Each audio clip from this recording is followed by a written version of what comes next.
Very good morning in Jai Hind class 11th. Well, continuing with chapter number 1, that is evolution and fundamentals of business, right?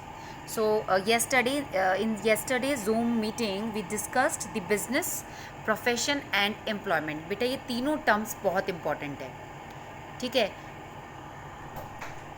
Business की अगर हम बात करते हैं तो business में लीगल फॉर्मेलिटीज़ होती हैं, right.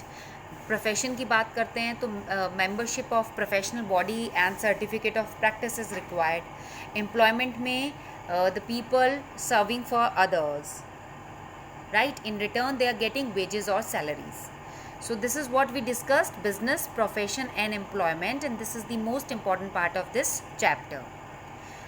As we are done with this topic, we are jump into the another topic, and that is objectives of business. Business का क्या objective हो सकता है? See, अगर हम बात करते हैं business की, तो आप कोई business खोलना चाहते हो, let's suppose, तो आप किस motive के साथ, किस objective के साथ business को खोलोगे, start करोगे? आप किस objective के साथ business start करोगे? That I have to earn profit. I need growth of my business for the survival of business. मतलब आपको सर्वाइव करना है तो भी आपको प्रॉफिट चाहिए, आपको ग्रोथ करना है तो भी प्रॉफिट चाहिए. कुछ स्टार्ट कर रहे हो तो किस ऑब्जेक्टिव से स्टार्ट करोगे? प्रॉफिट, पैसा कमाना है. Earn, you have to earn money, right. So every business is directed at the achievement of certain objectives, ठीक है. और ऑब्जेक्टिव्स की अगर हम बात करते हैं तो objectives is what the business persons want to get in return for what they do, right. मतलब if we are talking about objective of business, objectives, अगर हम ऑब्जेक्टिव की बात करते हैं बिजनेस की, आप कोई भी बिजनेस स्टार्ट करने वाले हो तो आप क्या चाहोगे? सबसे पहले कि हमें प्रॉफिट हो, राइट. प्रॉफिट के साथ अगर प्रॉफिट होगा तो आप सर्वाइव कर पाओगे अमंगस्ट वेरियस कॉम्पिटिटर्स. जैसे आप ये नोटबुक ही बना रहे हो, तो इस नोटबुक को बनाने में आपने नोटबुक मार्केट में निकाला, क्लासमेट की नोटबुक कितना फेमस है. प्रॉफिट होगा, रेपुटेशन बढ़ेगी, सर्वाइव करोगे और ग्रोथ भी करोगे अल्टीमेटली. तो पहले माइंड में यही चलता है. और वो सिर्फ तभी पॉसिबल है जब हमारे कस्टमर्स सेटिस्फाई होंगे, राइट. ओके, तो कस्टमर कब सेटिस्फाई होते हैं? Only by the end results we get to know, आपने ये नोटबुक बनाया है which is very good, with fine pages, good quality of pages, है ना. सो ये कस्टमर को बहुत पसंद आया, बहुत ज़्यादा मार्केट में बिकने लगा है, ठीक है. तो and by the end result you get to know कि the customers are satisfy. Now you are moving towards the profit, towards the survival, towards the growth, ठीक है. तो सिंपल इसका ये फंडा है.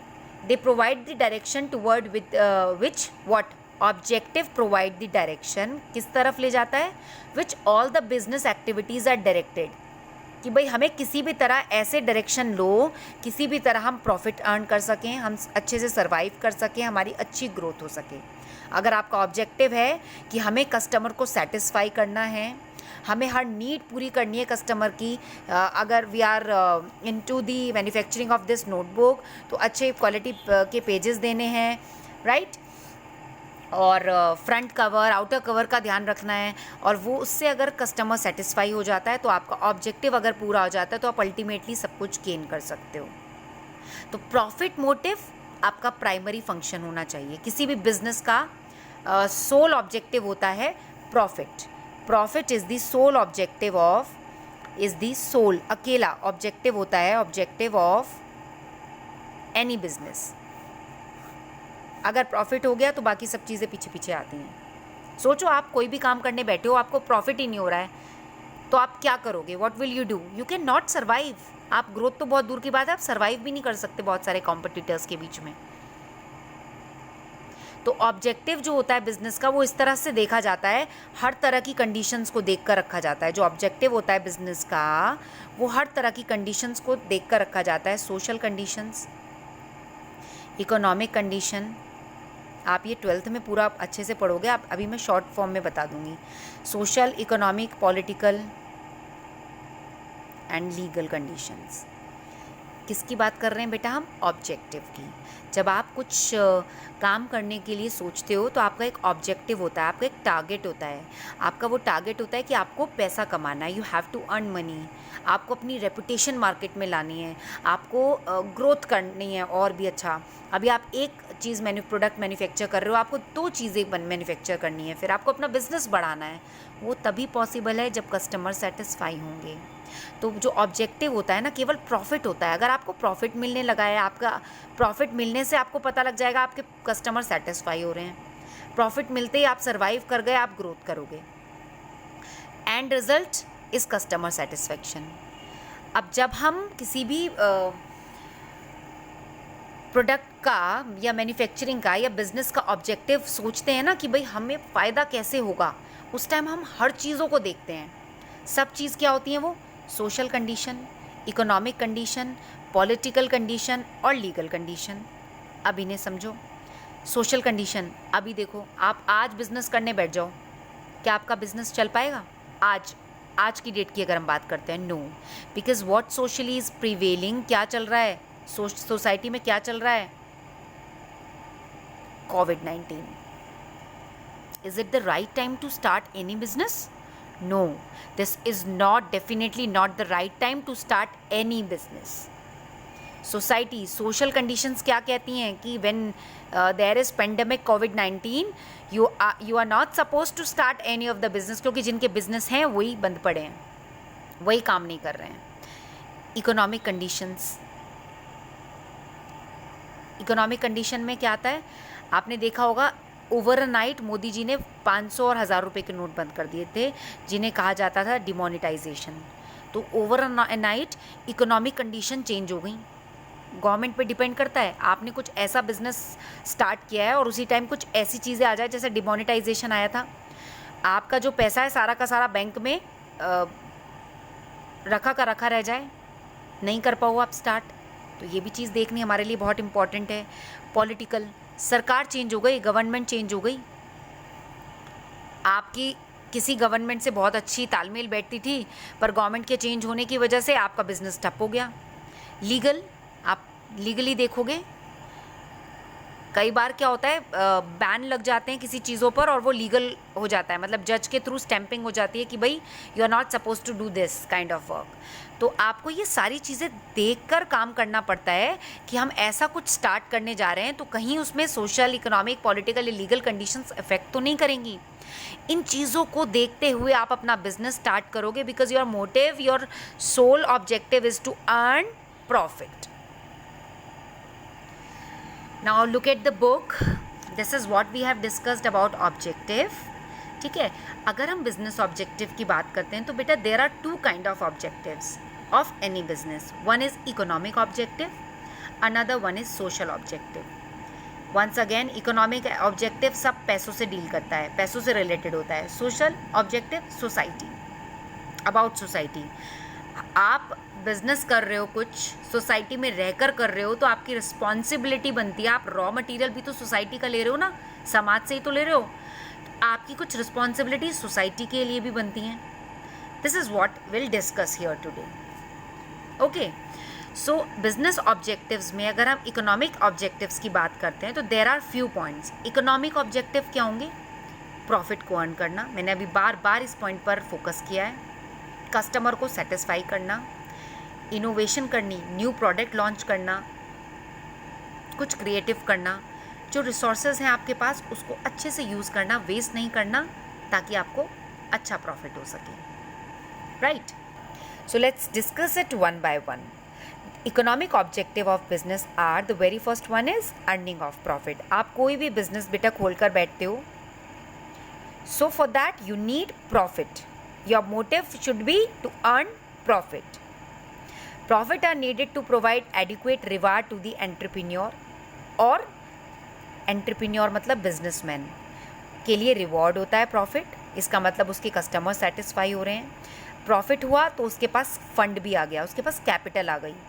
आज मैं बिज़नेस ऑपरेट कर रही हूँ, स्टार्ट करने जा रही हूँ, आई हैव 50 लाख रुपीज़, मैंने वो सारा पैसा अपना बिजनेस में लगा दिया, लोगों को वो प्रोडक्ट पसंद आया, प्रॉफिट मिला which is reward for me, profit मिला तो उन 50 लाख का मैंने 80 लाख बना दिया।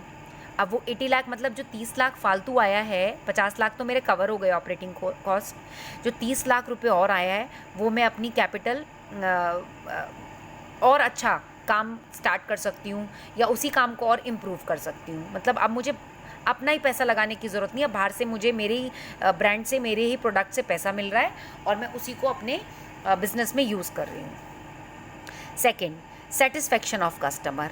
प्रॉफिट कब होगा? when your customers will be satisfied। Customer को हम फाउंडेशन मानते हैं बिजनेस की। बिजनेस का मेन एम होता है to win and satisfy the customers, customers को अट्रैक्ट करना और उनकी वांट और नीड को सेटिस्फाई करना, ठीक है। Then come survival. किसी भी ऑर्गेनाइजेशन का लॉन्ग टर्म सर्वाइवल तभी पॉसिबल है जब उस ऑर्गेनाइजेशन को प्रॉफिट होगा, जब उस ऑर्गेनाइजेशन के कस्टमर्स सेटिस्फाई होंगे, only then it is possible. There are many forces which create threat for the business.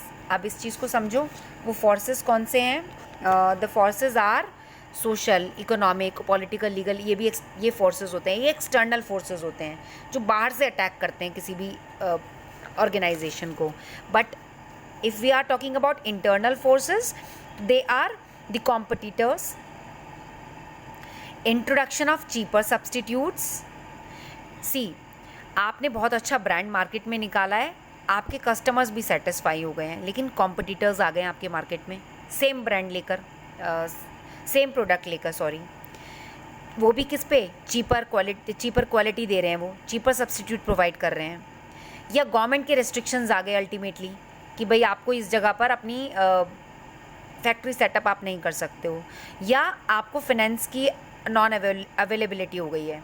आपको जो फिनेंस है, सबके पास एकदम से पैसा नहीं होता ना, हो सकता है मुझे मेरे काम के लिए 1 करोड़ रुपए की ज़रूरत हो, मशीनरी परचेज करनी हो कोई बहुत highly sophisticated, so and if I will not be able to arrange the finance, तो वो मेरे लिए एक स्टॉपेज बन जाएगा, एक प्रॉब्लम बन जाएगा। इन फोर्सेस को कहते हैं हम इंटरनल फोर्सेस, ये अंदर से अटैक करते हैं। Those were external forces, so such forces must be handle properly ताकि हम लॉन्ग टर्म सर्वाइव कर सकें। सी, लॉन्ग टर्म सर्वाइव करना, अगर हम इन चीज़ों पर फोकस करें, आप आज बिजनेस खोल कर बैठ, आपने एक बिज़नेस खोल लिया है बिना कुछ सोचे समझे, आपके पास 1 करोड़ रुपए और आप खोल के बैठ गए, अच्छा सा ब्रांड अपना बना लिया है, गारमेंट्स का काम करना शुरू कर दिया, बट आपको पता नहीं है कि कितने लोग आपके बिजनेस के बीच में आएंगे। लाइक आपके कॉम्पिटिटर्स आ गए, उसी सेम फैब्रिक को आपके कॉम्पिटिटर ने बहुत चीप क्वालिटी में निकाल दिया है, ठीक है। गवर्नमेंट का रिस्ट्रिक्शन हो गया, आपकी फैक्ट्री पर इलेक्ट्रिसिटी बिल बहुत पे करना पड़ रहा है जिस जगह पर आपकी फैक्ट्री है। आपको पैसा, आपने 1 करोड़ रुपए लगाया बट आपको लॉस हो गया, आपकी मशीनरी ख़राब हो गई, कोई प्रॉब्लम हो गई और आपको और फाइनेंस नहीं मिल पा रहा है। आप ये सब चीज़ें पहले सोचते हो, उसके बाद बिजनेस करते हो। तो अब आप लोग जब कॉमर्स के स्टूडेंट हो और सबको बिजनेस करना है या कुछ एक्टिविटी अगर करनी है, तो इन सब चीज़ों को, which are the external and internal forces, आपको इन्हें नेग्लेक्ट नहीं करना है। देन कम्स ग्रोथ, प्रॉफिट आएगा, कस्टमर सेटिस्फाई होंगे, हम सर्वाइव कर गए, एटलीस्ट मार्केट में इन लोगों से बच गए, कॉम्पिटिटर से बच गए, चीपर सब्सटीट्यूट से बच गए, गवर्नमेंट के रिस्ट्रिक्शंस नहीं है, फंड भी आराम से मिल रहा है, हमें पता है कि अगर हमें प्रॉब्लम होगी तो हमारे पास क्या ऑल्टरनेटिव्स हैं, हमने पहले ही सोच रखा है, तो हम ग्रोथ भी करेंगे। Every business want to grow in order to increase its market share, है ना, and profitability, and also to fight competitions in the market. Market में बहुत सारे कॉम्पिटिटर्स होते हैं, आप ग्रोथ तभी कर सकते हो जब उनसे जीत जाओ। उसके लिए आपको अपना प्रोडक्शन एक्सटेंड करना पड़ेगा, न्यू मार्केट में एंटर करना होगा, न्यू वेंचर्स को ज्वाइन करना होगा, right, with other firms and so on. उसके लिए जो करना है आप वो करेंगे। आप उसके लिए अपने प्रोडक्शन को बढ़ाओगे, न्यू मार्केट से डील करोगे, मतलब मार्केट्स भी तो एनहेंस करोगे ना। अभी आज सिर्फ आप अपने ब्रांड को मोदी नगर में ही सेल आउट करते हो, आप फिर मुंबई में करोगे, आप गुजरात में करोगे, राइट, ऐसे एक्सपेंशन करोगे, आप नए नए वेंचर्स के साथ ज्वाइन करोगे, एग्रीमेंट्स के साथ ज्वाइन करोगे, तो आप अपने, अगर आप बिज़नेस को एक्सपेंड कर रहे हो मतलब आपकी ग्रोथ हो रही है, आपके बिज़नेस की ग्रोथ हो रही है। All right, now comes the social objective. अभी हमने बिजनेस ऑब्जेक्टिव्स के, बिजनेस के 2 ऑब्जेक्टिव्स होते हैं, इकोनॉमिक ऑब्जेक्टिव, इकोनॉमिकली पैसों से रिलेटेड हमने सब पढ़ लिया, प्रॉफिट होना बहुत ज़रूरी है, कस्टमर सेटिस्फाई होंगे तो ही हम प्रॉफिट अर्न कर पाएंगे, हमें क्रिएटिव होना बहुत ज़रूरी है, सर्वाइवल करना बहुत ज़रूरी है, इफेक्टिव यूटिलाइजेशन ऑफ रिसोर्सेज मैंने आपको बताया, राइट, सर्वाइवल किया हमने, ग्रोथ किया। अब हम पढ़ेंगे अबाउट सोशल ऑब्जेक्टिव्स। समाज के लिए क्या ऑब्जेक्टिव होते हैं किसी बिज़नेस के? आप बिज़नेस खोल रहे हो, ऑपरेट कर रहे हो, स्टार्ट कर रहे हो, तो आपकी क्या पहली रिस्पॉन्सिबिलिटी है? Supply of good quality goods at fair prices. Yes, आपको गुड्स देने हैं, आपको ऐसा ब्रांड देना है मार्केट को जो कि फेयर प्राइजेस पे हो और उसकी क्वालिटी भी अच्छी हो। Business must supply good quality to the customer.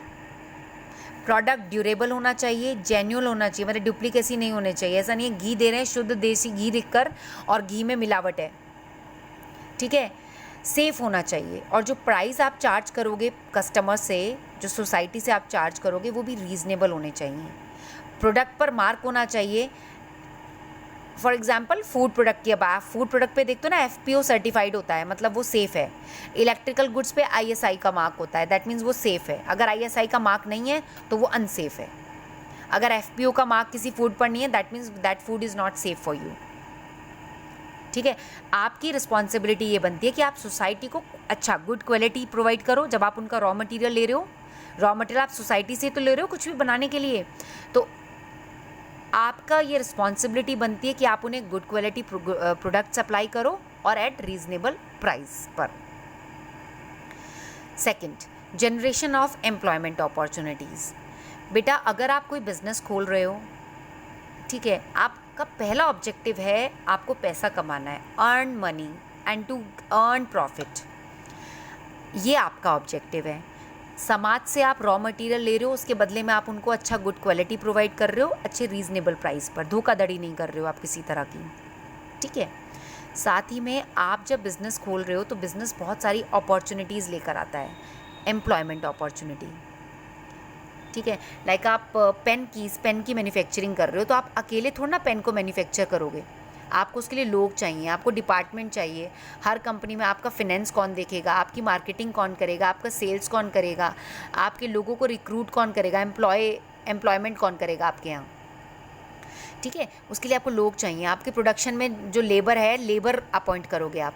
इसका मतलब आप अल्टीमेटली सोसाइटी के लिए एम्प्लॉयमेंट अपॉर्चुनिटी क्रिएट कर रहे हो। Every business should expand its operations to create new job for the society, है ना। जैसे many business enterprise have setup their plan in rural. बहुत सारे ऐसे मैंने बिजनेसेस देखे हैं जो सेटअप करते हैं गांव में, बैकवर्ड एरियाज़ में, ताकि वहाँ के लोगों को जॉब मिल जाए और वहाँ उन्हें ज़मीन सस्ते में मिल जाती है, इलेक्ट्रिसिटी नहीं देनी पड़ती है, साथ ही में वहाँ के लोगों के लिए एम्प्लॉयमेंट अपॉर्चुनिटीज़ क्रिएट हो जाती हैं। तो आपकी रिस्पॉन्सिबिलिटी, अगर आप सोसाइटी से, आप ऐसी जगह पर ऑपरेट कर रहे हो जहाँ लैंड सस्ती मिल गई, लोगों की ज़मीन सस्ती मिल गई, ठीक है, बिल नहीं पे करना पड़ रहा है बहुत ज़्यादा, तो आपकी रिस्पॉन्सिबिलिटी बनती है कि आप वहीं के लोगों को रोज़गार दें, अपॉर्चुनिटीज़ दें एम्प्लॉयमेंट की, राइट। एम्प्लॉयज़ वेलफेयर, एम्प्लॉयर मालिक होता है, एम्प्लॉयज़ हम लोग होते हैं जो मालिक के अंडर काम करते हैं, ठीक है। एम्प्लॉय के हित के बारे में, जो आपके अंडर काम कर रहा है, आपकी जिम्मेदारी बनती है आप उसके बारे में सोचें, उसको अच्छी सैलरी दें। Business should also provide good working condition, अच्छी वर्किंग कंडीशन प्रोवाइड करो, कैंटीन फैसिलिटी, उसको घर, ट्रांसपोर्ट, मेडिकल फैसिलिटी प्रोवाइड करना एम्प्लॉय को, ये रिस्पॉन्सिबिलिटी होती है किसी भी बिज़नेस की। लेट्स सपोज आप किसी टीवी मैन्युफैक्चरिंग कंपनी में काम करते हो, टीवी मैन्युफैक्चरिंग जहाँ टीवी बनते हैं, ठीक है, तो उनकी क्या रिस्पॉन्सिबिलिटी है? आप मैनेजर, एज अ मैनेजर वहाँ पर हो, आप दूर से आते हो तो आपको हाउस रेंट अलाउंस दे, ठीक है, हाउस रेंट प्रोवाइड करे, आपको फ़ोन प्रोवाइड कराए, आपको और आपके फैमिली के लिए मेडिकल अलाउंसेस दे, ये सब जगह होता है, ठीक है। और व्हाट एल्स, अगर आप बहुत दूर से आते हो तो वहाँ पर कैंटीन होना सबके लिए बहुत ज़रूरी है। दूर नहीं, पास से भी आते हो, कभी खाना नहीं ले पा रहा है, अच्छी कैंटीन होनी चाहिए जिसमें विद गुड फूड, ठीक है। गुड वर्किंग कंडीशन, ऐसी जगह काम नहीं होना चाहिए जहाँ पर वेंटिलेटर ही नहीं है बिल्कुल भी, या सफोकेटेड एरिया है, लोगों अपने एम्प्लॉयज़ के बारे में सोचना। एम्प्लॉयर मालिक हो गया, एम्प्लॉयर हो गया मालिक, बॉस।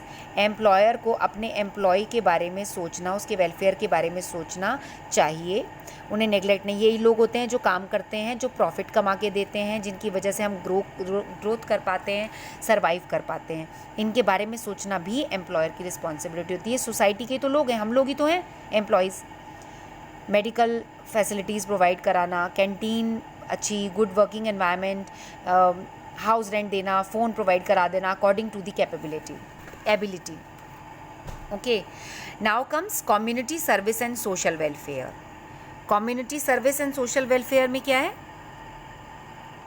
बाहर लोगों के लिए डिस्पेंसरीज खुलवाना, हॉस्पिटल और स्कूल। अगर आप पैसा कमा रहे हो सोसाइटी के रॉ मटेरियल से, तो आपकी रिस्पॉन्सिबिलिटी सोसाइटी के प्रति भी कुछ बनती है। डिस्पेंसरीज खुलवाना, hospitals, schools for poor children, encouraging social activities, कभी ड्राइंग कंपटीशन करा दिया, कभी स्पोर्ट्स करा दिया, setting up training centres for unemployed youth के लिए जो कि बैकवर्ड एरिया से बिलोंग करते हैं, उनके लिए ट्रेनिंग सेंटर्स खुलवा देने। जैसे इसके बहुत सारे एग्जाम्पल्स हैं। टाटाज ने they have set up Tata memorial centre for cancer research and treatment. Tata is a very big group, उन्होंने टाटा मेमोरियल सेंटर खोला है कैंसर रिसर्च और ट्रीटमेंट के लिए। वहाँ फ्री ट्रीटमेंट होता है फॉर इकोनॉमिकली चैलेंज्ड पेशेंट्स। जिन लोगों को इकोनॉमिकली प्रॉब्लम होती है, उन पेशेंट्स का वहाँ पर फ्री में ट्रीटमेंट होता है। It's because they are earning money from us, from the society. तो it is the responsibility of the businessman to think about the society as well. वो सोसाइटी के बारे में सोचेंगे तो हमारी कंट्री इम्प्रूव करेगी। Then comes protection of environment.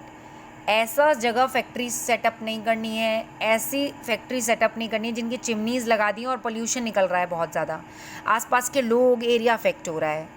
Every business should ensure safety of local surrounding. जो आसपास के लोग हैं, नेबरहुड है, उन लोगों की कोई किसी तरह के प्रॉब्लम नहीं होना चाहिए। Should take adequate measure. Air, water, noise pollution, इन चीज़ों की वजह से सोसाइटी को प्रॉब्लम नहीं होनी चाहिए, आपका काम भी इफेक्ट ना हो और ये सारी प्रॉब्लम्स भी सोसाइटी के सामने ना आए। जब आप कुछ काम करते हो सकते कुछ काम ऐसा हो जिसमें पोल्यूशन बहुत होता है, नॉइज़ पोल्यूशन होता है, या वाटर कंटेमिनेटेड होता है, कुछ भी, किसी भी तरह का प्रॉब्लम, ठीक है। So it is the responsibility of any businessman towards society to look after on these points, that is supply good quality goods fair price पर, एम्प्लॉयमेंट अपॉर्चुनिटीज़ क्रिएट करना, जो हमारे साथ काम कर रहे हैं उनको अच्छी वर्किंग कंडीशन प्रोवाइड करना, उसके साथ बहुत सारी चीज़ें उनके बारे में सोचना, सोसाइटी के बारे में सोचना। अगर आपके पास इतना पैसा है तो आप फ्री में बच्चों के लिए स्कूल्स खुलवा दो, हॉस्पिटल्स खुलवा दो, ट्रेनिंग सेंटर्स खुलवा दो। साथ ही में we must not ignore, the businessman must not ignore the environment where they are operating their business. Okay, so these are the objectives of business. Today we have discussed the economic objective and social objective. I think that's it for today. Just revise it thoroughly, start preparing your notes, because any of the day I can ask you for the notes. Have a good learning. Thank you.